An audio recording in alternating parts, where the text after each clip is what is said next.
थोड़े दिनों पहले मेरे क्लिनिक में एक लेडी आई जिनकी उम्र करीब 55 साल की थी। उनको घुटने में दर्द रहता था। उनका सबसे पहला स्टेटमेंट ओपीडी में आके था कि डॉक्टर मुझे वो टिप्स बताइए जिनसे कि मेरे को फ्यूचर में नी रिप्लेसमेंट सर्जरी ना करानी पड़े। तो आज हम इस वीडियो में बात करते हैं वो 4 चीज़ों के बारे में जिनको आप फॉलो कर सकते हैं ताकि आपको फ्यूचर में नी रिप्लेसमेंट सर्जरी की जरूरत ना पड़े। हेलो दोस्तों, मैं हूं doctor Himanshu Tyagi, head of orthopaedics at Fortis hospital, Delhi NCR. तो आज हम सबसे पहली बात करते हैं उन चीजों की जिनको आप खाने में कुदरती तौर पे ले सकते हैं जिससे कि जोड़ का इन्फ्लेमेशन या बॉडी में ओवरऑल इन्फ्लेमेटरी डिजीजेस कम होते हैं। इसमें सबसे जरूरी है हल्दी या टर्मरिक जिसे हम कहते हैं। अगर आप रोज हल्दी वाला दूध लेते हैं तो स्टडीज दिखाती हैं कि उससे भी जॉइंट्स का इन्फ्लेमेशन कम होता है। इसके सिवा काली मिर्च, अदरक और लहसुन, जिनका अगर आप डेली थोड़ी थोड़ी क्वांटिटी में सेवन करेंगे तो जोड़ों की सूजन और मांसपेशियों की सूजन कम होती है और अर्थराइटिस का दर्द भी कम हो जाता है। अगर हम ऑयल की बात करें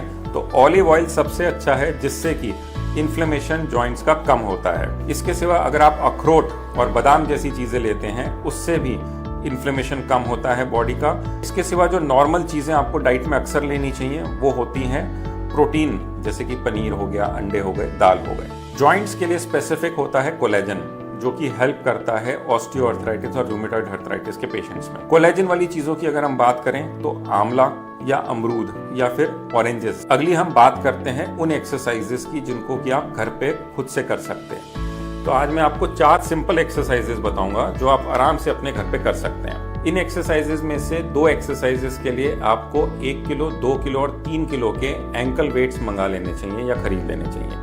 पहली एक्सरसाइज जिसको हम क्वाड्रिसेप्स स्ट्रेंथनिंग एक्सरसाइज कहते हैं, उसके लिए आपको इस तरह से कुर्सी पे बैठना है, अपने एंकल के पास वेट बांध देना है।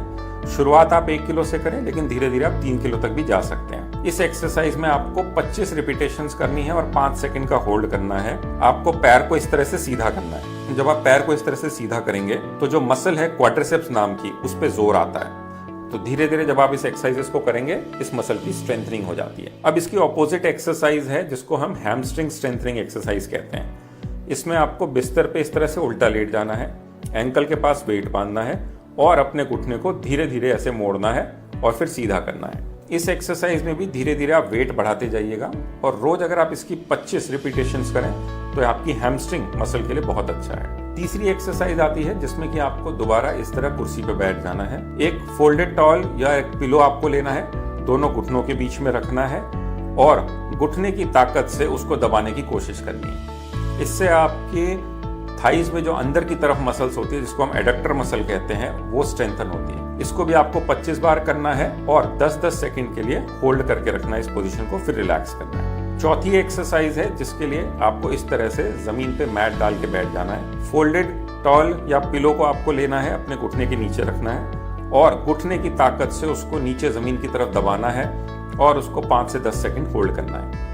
ये चारों एक्सरसाइजेस बहुत ही सिंपल हैं। आप घर पे कहीं भी कर सकते हैं या कहीं अगर आप होटल में हैं वहां भी कर सकते हैं। आपको सिर्फ इसमें 3 चीजें चाहिए। एक पिलो, आपके वेट्स 1 किलो, 2 किलो या 3 किलो जितने से आप कंफर्टेबल हो, और जमीन पे बैठने के लिए एक दरी। अगली अब हम उन चीज की बात करते हैं जो कि आपको नहीं करनी चाहिए अगर आपको घुटने का दर्द है या अगर आपको चांस है कि घुटने का दर्द फ्यूचर में हो। पहली है, आपको अगर वॉक करने जाना है या रनिंग करने जानी है, जॉगिंग करने जानी है, हार्ड सरफेस या रोड पे बिल्कुल नहीं करनी। आपको खुले मैदान में करनी है जहां पे कि जमीन हो, क्योंकि जमीन से रिबाउंड रिएक्शन कम आता है। लेकिन जो लोग रोड पे दौड़ते हैं उन लोगों को घुटने का दर्द होने के चांसेस बढ़ जाते हैं। दूसरा, जंपिंग एक्सरसाइज जैसे कि स्किपिंग, वो आपको नहीं करनी चाहिए, उससे घुटने पे बहुत लोड आता है। तीसरा, सीढ़ी चढ़ना आपको अवॉइड करना चाहिए क्योंकि जिन लोगों को घुटने में दर्द है अगर वो सीढ़ी चढ़ते हैं बार बार तो घुटने का दर्द बढ़ जाता है। चौथा, पलोथी मार के बैठना। अगर आप लंबे समय तक पलोथी लगा के बैठ रहे हैं, आपके घुटने में दर्द रहता है तो उससे बढ़ सकता है। अगर आप नहाने जा रहे हैं, नीचे के लेवल पे स्टूल पे बैठ के नहा रहे हैं, उससे भी आपके घुटने का दर्द बढ़ सकता है। तो बेटर ये कि आप खड़े होकर या तो शावर से नहाएं या एक ऊंची कुर्सी रख लें ताकि आपके घुटनों को नीचे मोड़ के आपको बैठना ना पड़े। इसके सिवा सबसे जरूरी चीज, अगर आपके घुटने में दर्द रहता है तो इंडियन टॉयलेट मत यूज करिए, आपको इंग्लिश टॉयलेट सीट यूज करनी चाहिए। कुछ चीजें हैं जो आपको करनी चाहिए अगर आपको घुटने में दर्द है तब भी। सबसे पहली चीज, रेगुलर एक्सरसाइज आपको डेफिनेटली करनी चाहिए। दूसरा, आपको वॉक पे जाना ही चाहिए भले आपके घुटने में दर्द रहता हो। एक चीज जो कंट्रोवर्शियल है थोड़ी, वो ये है साइकिलिंग। जो लोग लो रेजिस्टेंस साइकिलिंग करते हैं उनको डेफिनेटली साइकिलिंग से हेल्प होती है, लेकिन जो लोग हाई रेजिस्टेंस पे साइकिलिंग करने की कोशिश करते हैं उनका घुटने का दर्द बढ़ जाता है। तो उसको आप ध्यान रखिए कि अगर आपको लो रेजिस्टेंस पे ही आप कंफर्टेबल हो तो उतने पे ही रख के साइकिलिंग करिए। इसके सिवा स्विमिंग एक अच्छी एक्सरसाइज है आपके घुटनों के लिए, वो आपको रेगुलर करनी चाहिए अगर आपके पास फैसिलिटी है। मैं उम्मीद करता हूँ ये वीडियो आपके लिए हेल्पफुल रहा होगा। इसको आप अपनी लाइफ में फॉलो करने की कोशिश करें और अपने फ्रेंड्स के साथ शेयर करें ताकि वो भी हेल्दी रहें। All the best.